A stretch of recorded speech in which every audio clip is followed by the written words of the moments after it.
I'm Tristan Sharps, I'm the artistic director of dreamthinkspeak, and the company does a lot of work in buildings that aren't theatres, and I think that's the only way that I can really describe it.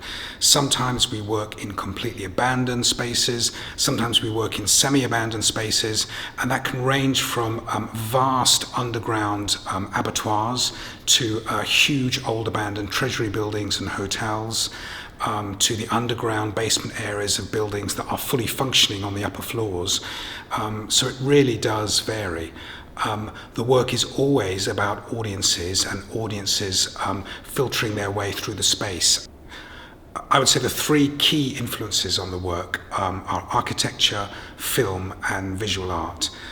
Live performance is also an important key element in the piece, but there tends to be a kind of conversation between these different media. I started working in this kind of way in the mid-90s, and the first piece that I did that really set me on the path to this sort of work was inspired by Dostoevsky's The Gambler. I worked on this piece with a company called Shaker Productions, and we took over the Union Chapel. We used just about every single nook and cranny, and we recreated it as a hotel, Hotel Roulettenberg, and it became a sort of interactive casino where the audience were able to bet. There were lots of things that weren't quite right with that show, but there were certain things that I was really came to the fore in contributing on that really launched me into the work that I was doing.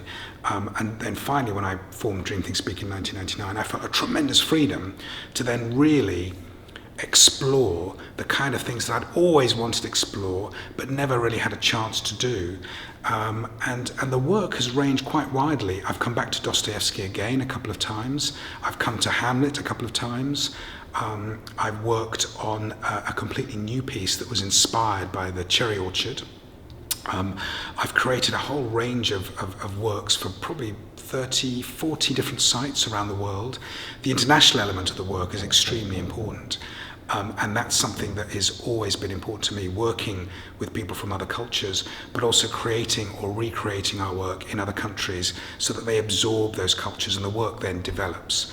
I formed the company in 1999.